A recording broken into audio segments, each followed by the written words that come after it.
Hi, Olivia here, and today we're diving into one of the most famous urban legends of Brazil, and I'd say even the world.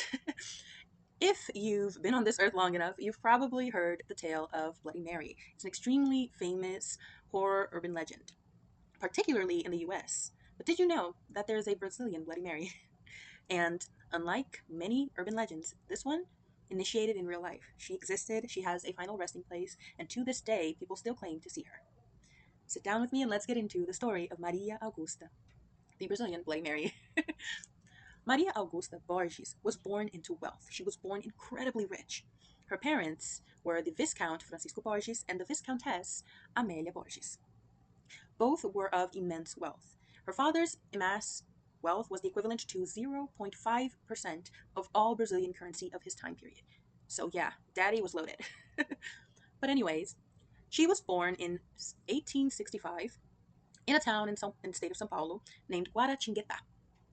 She was raised in a huge mansion. And when I say huge, I mean huge mansion. She was raised in a huge mansion in said city. Her life was normal, I'd say, until she reached the age of 13 to 14, at which time her father felt it necessary to marry her off. She was getting old. But I've heard a theory that says that one of the reasons why he was so quick to find her a marriage partner was because Maria was a very free spirit. She liked to read, she liked to play the piano, she was very elegant, but she was very free spirited. She wasn't really happy with the idea of getting married, sorry. So a lot of people theorized that marrying her off so early on was her father's way of trying to tame her, trying to get her under control. Because at the time, a woman having too many ideas or a woman having too many dreams was frowned upon, you know? So he believed that marriage was the right thing for her. There's also the financial factor. At the time, wealthy families, especially incredibly rich people as they were, wanted to marry their daughters off to someone who had the equal or at least close to financial stability because it brought good reputation, it made the family more popular, if you will. And the husband her father chose for her was the counselor Dutra Rodrigues. He was a man that was very successful. He studied law. He was a politician. At some point, he became the governor of the state of Sao Paulo. He was also incredibly well off. The issue, at least one of the issues at least, was that he was 21 years older than Maria, which, yeah. So Maria was 14 at the time that she was forced to marry, and he was 35 years old. Maria was very vocal about not wanting to get married, about being unhappy, and not wanting this marriage at all. However, at that time, the daughters basically were owned by their fathers, so she was forced to go through with it and marry this stranger that she had never even talked to properly. So at the young age of 14, she married Dutra Rodrigues. However, Maria, she was a bit different than girls from her time.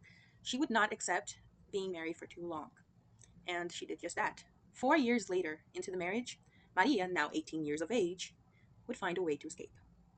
Rumor has it that she lied to her husband and claimed that she was going to buy some groceries. She was basically the equivalent to those, fathers who go buy the cigarette and never come back. Mary went to buy some groceries and never came back.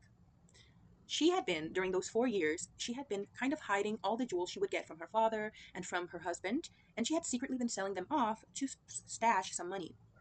At the age of 18, some people claim that she decided to leave precisely at 18 because at the age of 18 you can legally leave the country without the authorization of your parents or husband. Other people also theorized that she waited until her dad died because he died in 1879. So a lot of people theorize that she waited until he died. Other people theorize that she waited until she hit the legal age because she knew she could leave the country, and she did just that. At 18 years of age, Maria took her money and the few jewels she didn't sell, and she ran off to Rio, at which point she took a boat or ship to Paris. The girl dreamed big. Not much is known about exactly what she did in Paris. However, people claim that she lived the good life. She went to parties, she never got married again. She lived a fancy, extravagant life, and it was pretty good.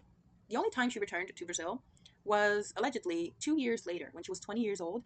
She came back just to annul her marriage because at the time period there was no such thing as divorce. So she came back just to try and annul her marriage, in which she was successful, and then she left again. But unfortunately, Maria's life would be cut short. In Sorry, I heard something. In 1891, her family would unfortunately receive the news that she had passed away. From the details that were given at the time, it was believed that she had died of rabies, which, if a lot of you guys don't know, when you catch rabies, one of the last symptoms is hydrophobia, which can be translated as the fear of water. But it's different from aquaphobia. Aquaphobia is the psychological fear of water. Hydrophobia is the inability to drink water, because when you try to drink water or anything liquid, you'll suffer from painful spasms. So eventually you die of dehydration, which was believed to be Maria's case. Her mother was absolutely distraught. Her father at the time had already passed away, so he didn't have much to say about that. But Maria's mother was absolutely distraught. So she asked, and I believe that it was, I don't even think she asked. Some people say that she asked, but I think that it was like it had to be done, especially given the distance and the time period. She was in Paris when she died. So in order for her body to get to Brazil in a at least decent state, she would need to be embalmed, which is the process that conserves bodies. So she was embalmed, placed in a coffin with her things, her jewels, and her death certificate, and came by ship. In the journey, which took a few months, during that journey, some thieves came into the place she was and broke into her coffin and stole her jewels, stole some of her clothes, and along with that, stole her death certificate. So to this day, there is no actual document of her death. There's no actual factual cause of death. There's just what the family has kind of said and what people believe to be the cause of death. So her body arrived in Brazil in 1891, a few months after she had passed away.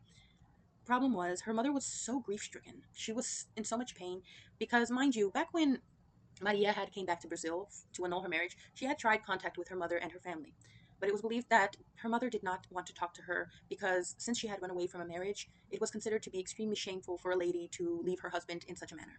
So her family didn't want to talk to her at the time, and that left her mother feeling extremely guilty because she, in a way, associated Maria's runaway life and her death, by consequence, to the fact that she was forced to marry someone she didn't wish to marry. So Maria's mother blamed herself for not being able to do anything, for not talking more with her daughter, for not being able to stop the marriage, and for forcing her daughter to get married to someone she didn't wish to.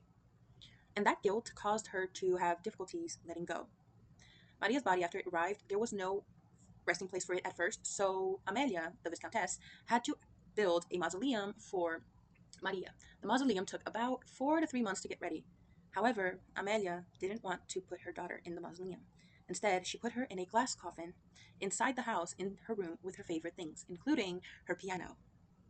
The issue with that was, with time, people started claiming to sense Maria's perfume. She was very known for loving a particular scent, the scent of white roses, a French perfume that she loved to use and wear, and it was known to be very sweet. It wasn't, a very strong scent, it was subtle and sweet. And the employees of the house and family members that would come over would occasionally sense this scent.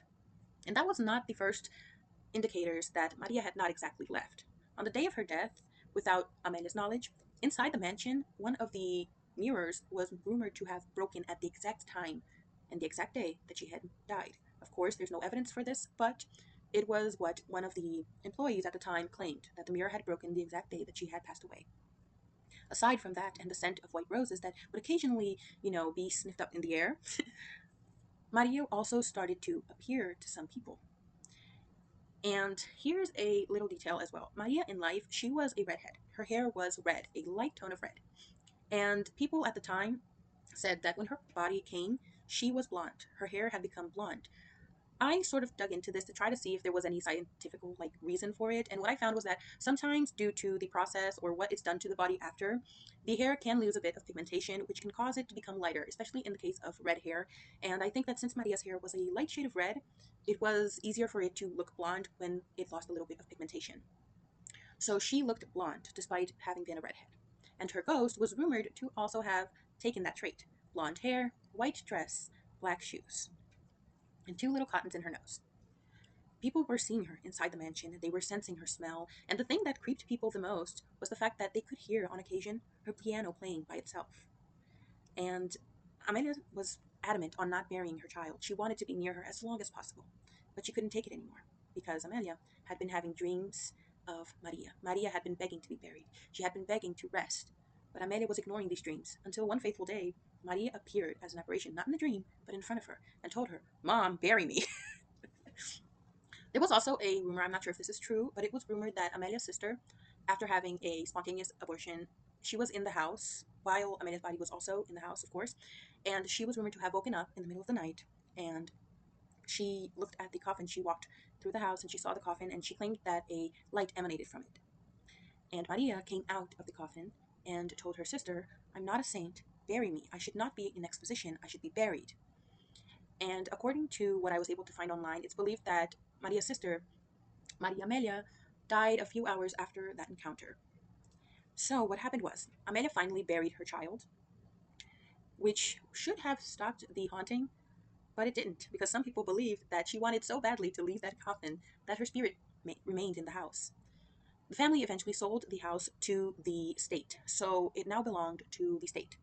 With time, in 1902, that manor and that huge mansion became a school.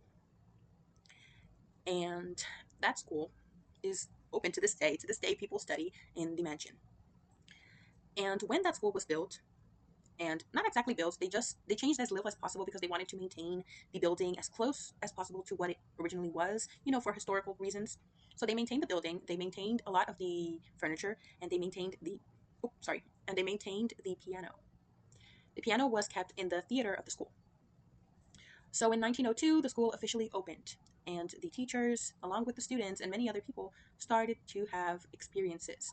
They would sense the smell of white roses in the corridors on occasion. The faucets from the bathroom would start to turn by itself, and water would come out. It was rumored that not Amelia, that Maria was trying to drink water because of her ailment. Since she died of dehydration, it was rumored that she would go into the bathrooms and try to drink the water, which would leave the faucet open. And many people were claiming to have felt this perfume, to have seen the water be turned on when there was nobody in the bathroom. And a lot of people also claimed to pass by the theater and hear the piano playing, but when they came in, no one was there. In particular, there's a teacher who, I believe she's still alive to this day. She gave an interview where she stated that she saw this happen, that she went into the theater once thinking someone was playing the piano, and she said that the song was beautiful, that it was a beautiful melody. And she came in to see who was playing, and there was no one. The piano was with no one. It was playing by itself. She also claimed that she one time saw Maria's spirit, but she didn't identify that it was Maria per se. She thought it was someone else. But when she called out to the young woman who had passed her, the woman didn't respond, so she followed, but the woman vanished. She was nowhere to be seen. Something else that was very interesting that occurred in the school was that in the beginning, so many people were reporting having seen something or having heard the piano that the one of the first principals of the school decided to have a meeting with the teachers in specific, and he told them, "Stop with these stories. This is just superstition. There's no ghost in this school." And after that, he sort of slammed his hand on the table, and it is said that when he slammed his hand on the table, the chandelier that was on top of the table crashed down. Some people say that he was so spooked that he spent a few days without going to the school. He took like a mini vacation before coming back to work. And after that, it just became even stronger the belief that Maria was still around. And to make matters worse, the story became amplified when a mysterious fire broke out in 1916, burning part of the building. However, I believe her piano was saved or was in the part of the building that had not caught fire, because to this day, the piano still exists. I saw some photos and pictures and videos of it. So to this day, it's still there. They've preserved it to this day. So I don't believe it was the part of the school that had the theater. But one of the accounts that were around at the time was that while they were trying to put out the fire, the scents of white roses could be scented in the air. It was in the air and it was a bit strong. And people were feeling the smell. And at the same time, while the firefighters were putting out the fire, it was rumored to be heard the sound of a piano playing while the fire was being put out. And this was many people who claimed to have seen or heard of it. To this day, it is still in operating school. To this day, people still claim to sense the smell of roses, to see her spirit on occasion, and the story ended up becoming a urban legend. People believe that you could summon her if you flushed 3 times, cursed 3 times, or kicked the toilet 3 times, or did all three. On another version, people believed you had to put a lock of blonde hair into the toilet before doing the ritual. However, it's never been proven that this actually works, and one of her family members, a distant cousin, claimed that she believed that Maria wouldn't appear to anyone who had any malicious intent or who was just trying to joke around. She believed that Maria only appeared to those with good intent. Hence, she believed that's probably why Cynthia, the teacher, was able to see her, because she didn't really have any ill intent, which I believe makes sense because from the story and from what everyone believes about Maria, she wasn't a bad person. She wasn't a vengeful spirit. She wasn't there for blood. She just existed. She was just a woman who was forced to marry early and who just wanted freedom. So I believe that if her spirit truly is to this day inside that school, I don't truly believe she has any malice. I believe she just wants to be free like she did in life and like she's doing now. But it is very interesting, and when I saw the videos, the school per se is beautiful. The construction is beautiful. They preserved it almost exactly how it was back when she was alive. They managed to preserve a lot of her essence. They preserved her piano. Her family members to this day keep some of her things as heirlooms. And it's very interesting to see that it's evolved to this point. There are even people who pray for her. There are people who believe she gives blessings. And nowadays, her resting place is in a mausoleum in Cemitério dos Passos, which is the name of the cemetery, along with her father's grave and her mother's grave. So yeah. That was the story of the Brazilian Bloody Mary.